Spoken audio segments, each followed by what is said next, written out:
आवाज जनतेचा, लढा सर्वसामान्य जनतेच्या न्याय व हक्कांसाठी। राहुरी तालुक्यातील वांबोरी येथे शुक्रवार दिनांक 31 जानेवारी 2026 रोजी पहाटे अज्ञात चोरट्यांनी एकाच रात्री गावाच्या मध्यभागी 3 ठिकाणी धाडसी चोऱ्या केल्याची घटना घडली असून त्यामुळे परिसरात खळबळ उडाली आहे। वांबोरी गावातील जैन मंदिरातील दानपेटी फोडून चोरट्यांनी अंदाजे 50 ते 60 हजार रुपये रोख रक्कम लंपास केली। तसेच नीरज शर्मा यांच्या शर्मा ज्वेलर्स या दुकानाचे शटर तोडून सुमारे 1 किलोपर्यंत चांदी चोरीला गेल्याची प्राथमिक माहिती समोर आली आहे।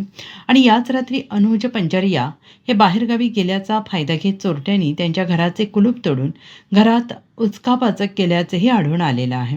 आणि या घटनेची माहिती मिळताच पोलीस निरीक्षक संजय ठेंगे यांच्यासह समाधान फडोल, अशोक झिने, सुनील निकम, सूरज गायकवाड, प्रमोद ठाकणे इतर पोलीस कर्मचाऱ्यांनी घटनास्थळी धाव घेतली। श्वान पथक घटनास्थळी दाखल झाले असून पुढील तपास पोलीस करत आहेत।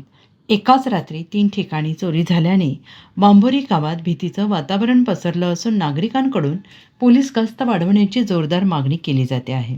आवाज जनतेसाठी सचिन गडाख, वांबोरी। माझं नाव नीरज संतोष शर्मा, माझं शर्मा ज्वेलर्स करून वांबोरी दुकान आहे।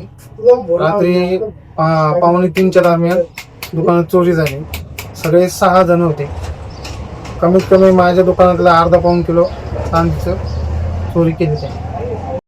नमस्कार, माझं नाव दीपक मानचंद गांधी, वांबोरी। आमचं जैन श्वेतांबर महावीर स्वामी मूर्तिपूजक संघाचं मंदिर आहे।